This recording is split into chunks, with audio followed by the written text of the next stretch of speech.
So welcome back, Level 2 NCEA physicists. Continue on with Level 2 mechanics. Today we're looking at the forces on a ramp.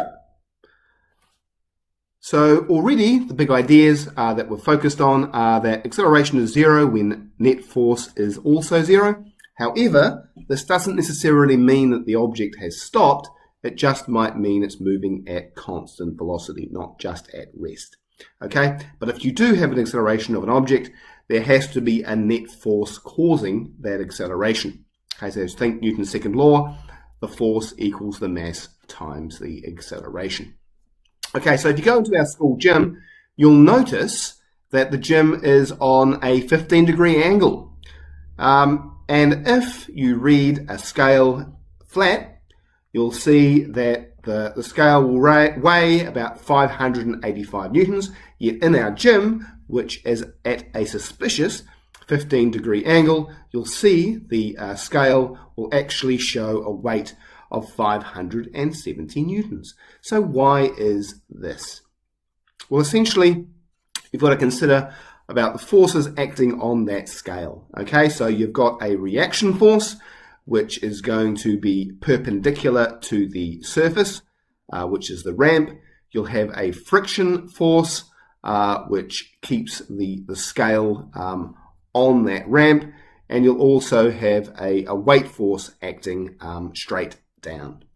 Okay, so those are the three major forces acting on that object on the ramp.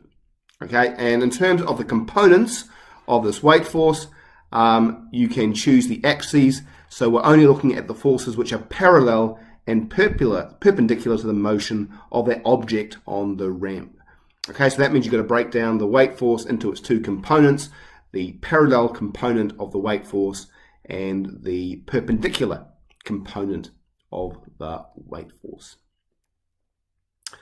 Okay, and then you also have a normal reaction force, which will be equal to, hopefully, the perpendicular component of the weight force, and a friction force, which will be equal to the parallel component of the weight force, and also the net force of the object, if it is indeed accelerating.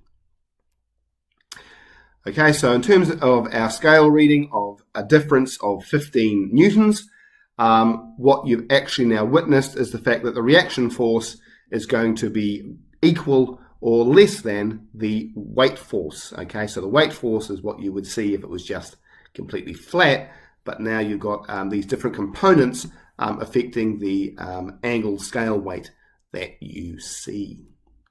Okay, so in terms of ramps, there are two possible scenarios.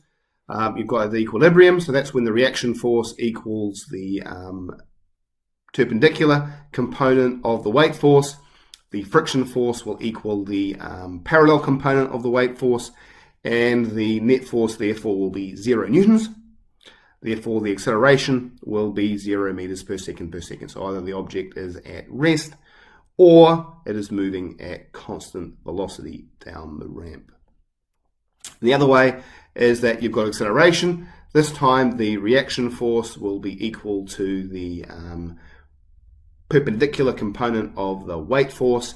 The friction force will then be equal to the parallel force minus the parallel component of the weight force minus the net force, and the net force will be the parallel component of the weight force minus this force of friction. Okay, so you'll see in that particular case, therefore, that the parallel component of the weight force is greater than the force of friction. Therefore, the object will accelerate down the ramp, and the acceleration will therefore be the net force divided by the mass of the object.